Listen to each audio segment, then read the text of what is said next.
Hello folks, welcome back to the Car Fun Mostly channel.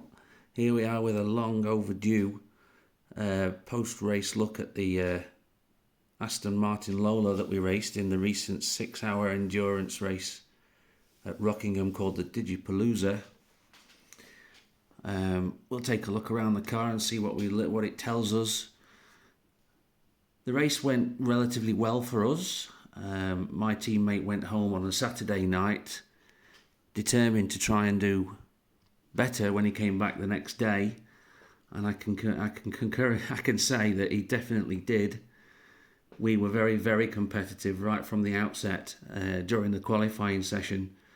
Very, very early on, the car set a really quick lap, and we were sat at the top of the timesheets for most of the session until tech inspection occurred. And when we were called to tech inspection, it was identified that one of our front wheels was marginally underneath the minimum diameter, only by, let's call it a gnat's cock. Anyhow, what that meant was that our qualifying time at that time was deleted, and we had to make appropriate repairs, which was a case of taking the body shell off and smearing an additional layer of superglue onto this tyre. And then putting it back through tech, getting a pass, put the body shell back on. And I distinctly recall that when I climbed back onto the driver's stand with about looking at the screen, the timing screen, and we'd got 6 minutes of qualifying remaining. And at this stage, we are at the back of the grid.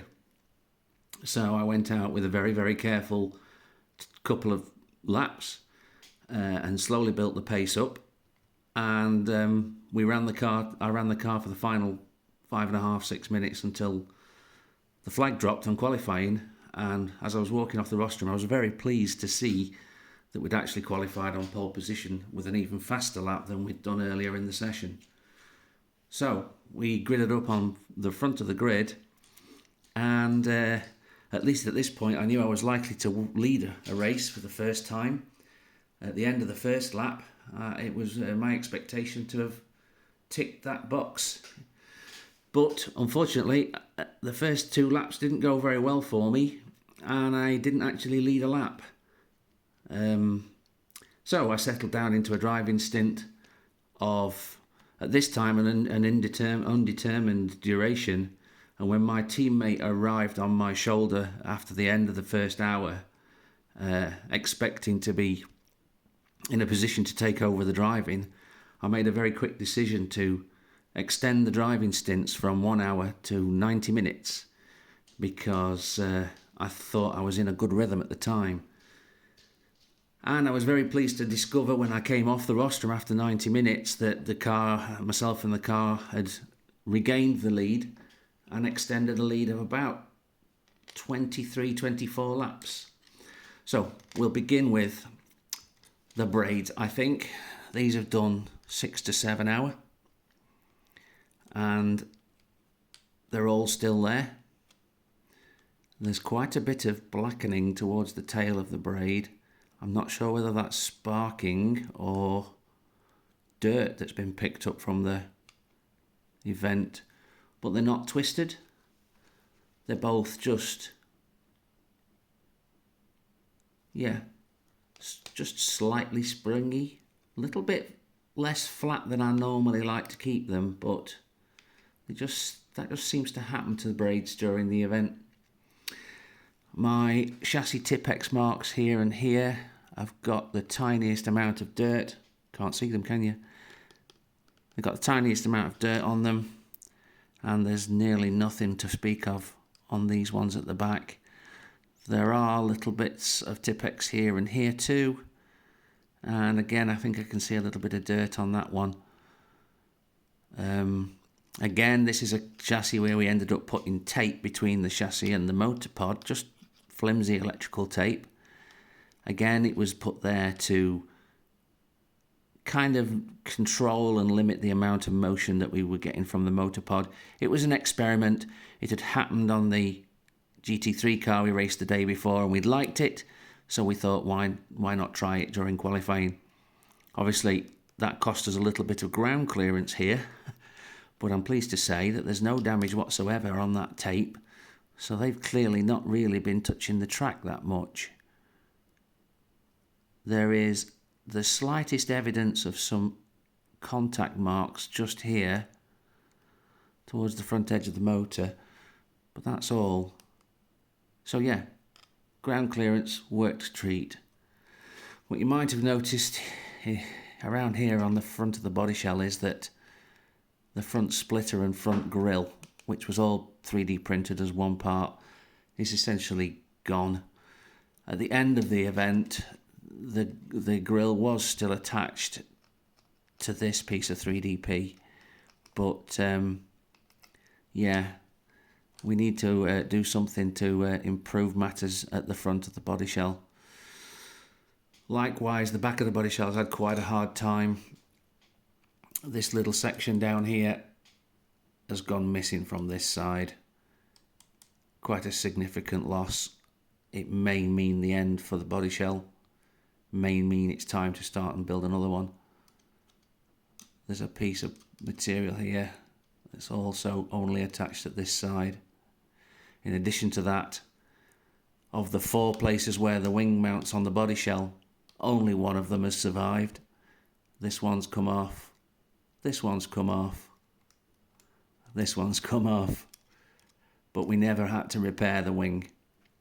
So we managed to keep that alive. And that was one of the one of the things that we were trying to do while we were driving. And we're also aware that the opposition became aware that we were trying to preserve our rear wing. And I'm not certain about this, but I've got a strong feeling that 1 or 2 of the other teams were attempting to knock it off. But I'm not going to name any names. Did we have any failures during the race? Yes, we did, unfortunately. We had another light kit failure. It really confused me because when I got the car back to the pits to do a repair, I could see that the lights were dim. But when I got the car back to the pits to do the repair, I noticed that they were all actually still lit. There's 3 in each lens at the front there, and there's these 2 at the back, and they were all still lit. And I thought, well, it must be working if they're lit. And the oversight was that the body shelf part was all still functional. The lighting chip was supplying some power from the capacitor there to the LEDs and keeping them alive. But what had actually gone wrong was, yet again, one of the wires into the back of this 2-pin plug. So we had a wire breakage just there, and so I had to get the soldering iron on and sort that out. I also had a fail just there on the corner of the lighting chip. Now, fortunately, it was this corner and quite accessible, and I could do the job with it still built. And the lighting chip, yet again, just like the other car, is loose, so it may have been rattling. These wires were attached to the body shell, I think here and here, in an attempt to take care of any strain relief, so that if anything moved around here it wouldn't pull on the solder tabs. And that's now disconnected, and it had to be for me to do the repair. But the lighting chip was on the same white 1mm thick foam pads that I'd used in the other car, and look, there was a lot more of them. They're 5mm square each, and there is 1, 2, 3, 4, 5 of those. I think there's only room on the bottom of the circuit board for 6. And I would say right now, probably 1 to 2 of them were actually holding. So it never came off, but it until just now, and you saw me pluck it off, but it wasn't held very well at all. I think I've got to find a different plug. As nice as it is to have a polarized plug, it's just clearly too difficult to keep the connections alive on the back of the pins in the plug. Yes, there's a there's a transparent grille section that goes all the way across the back there, and it's clearly quite broken up. There's a crack that runs from about the centre there all the way across, and that bit's particularly loose.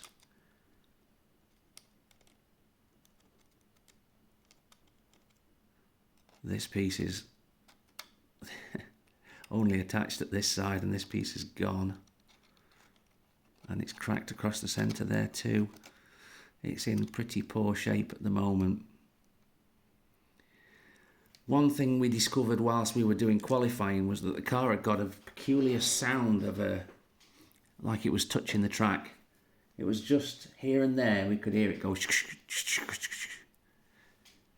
and when I first had a look at the bottom of the car looking for what had been touching the track, I could see scratch marks on the underside of the splitter. So to alleviate that, I glued 0.2 millimeters of nylon washer on the bottom of the body post, and look, there it is. Just came off. Super glue and nylon, they don't work together. And there's the 0.2, which I used to raise the body shell to alleviate the track strikes. And as soon as I put that on, the issue was gone. Not that it was a big issue, I just think it was going to cost us the front splitter. Well, we still lost the front splitter. I'm happy to say that everything else about the car has worked perfectly. I have had a little look inside before I made the video, and nothing appears to be untoward. We did do a wheels and tyre change during the race. I made a mistake insofar as I left the same pair of tyres on the car that had done about 30 minutes of the hour of practice, which was Saturday evening. It had done all the laps that we did in qualifying, which was an hour on Sunday morning, and then we took the same pair of tyres into the race. And the reason is because of the issue we had getting it through tech inspection, or failing tech inspection.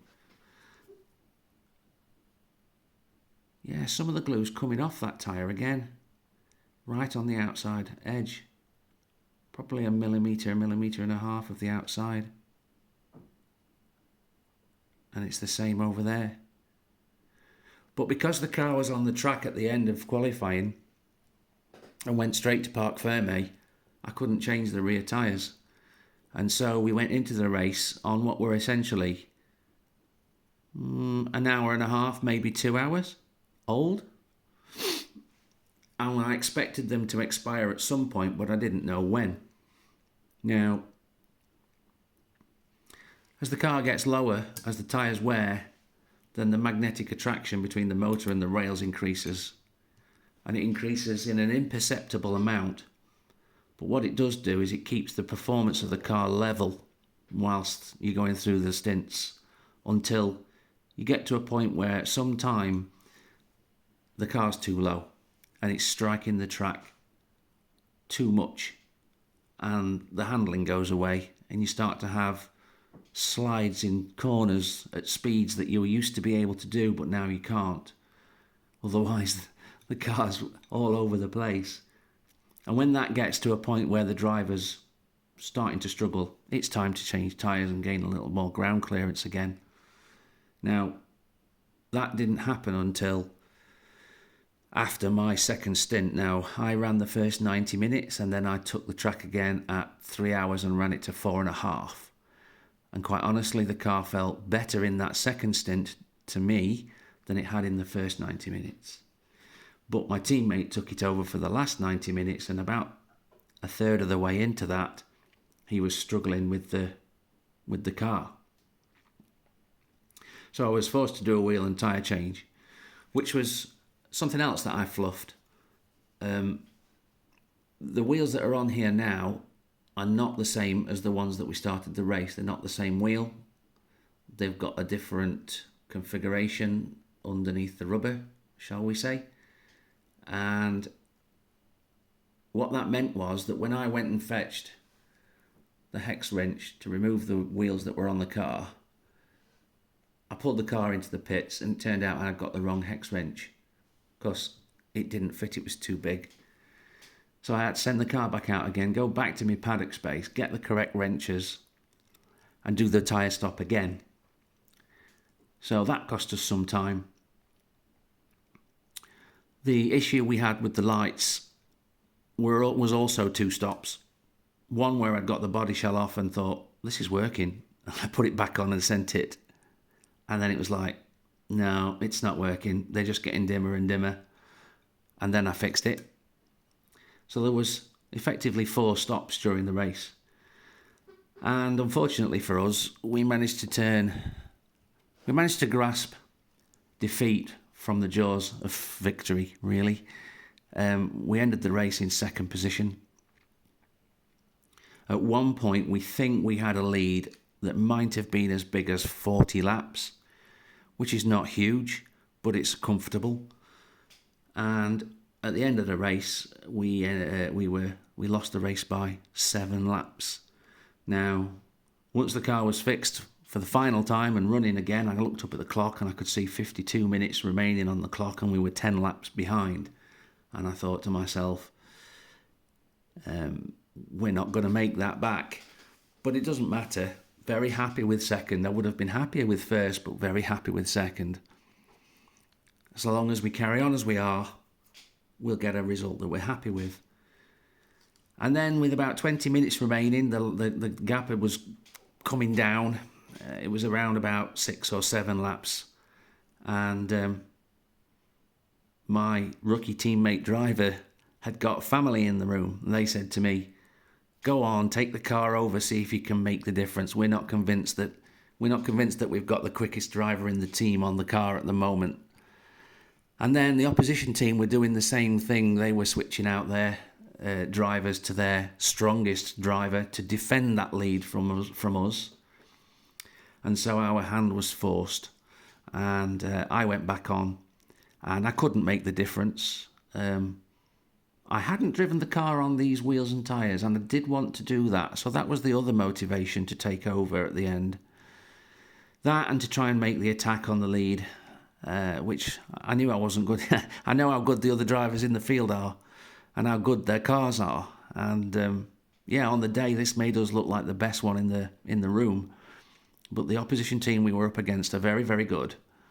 And we made the effort, but we didn't succeed in taking the win. Nevertheless, we're very happy with the result from the weekend. We had 2 great races. We had a fun time with all the other competitors. Went out for a meal on the Saturday night. That's always a highlight for me when we get together and chat. And we'll get this car ready again and see when the next opportunity arises. It's likely to be in January, I think. And we'll see how we can do with it then. Thanks for joining me. I hope you've enjoyed the video. If you have, please hit the like button. Subscribe to the channel if you haven't already. And share this video with your friends.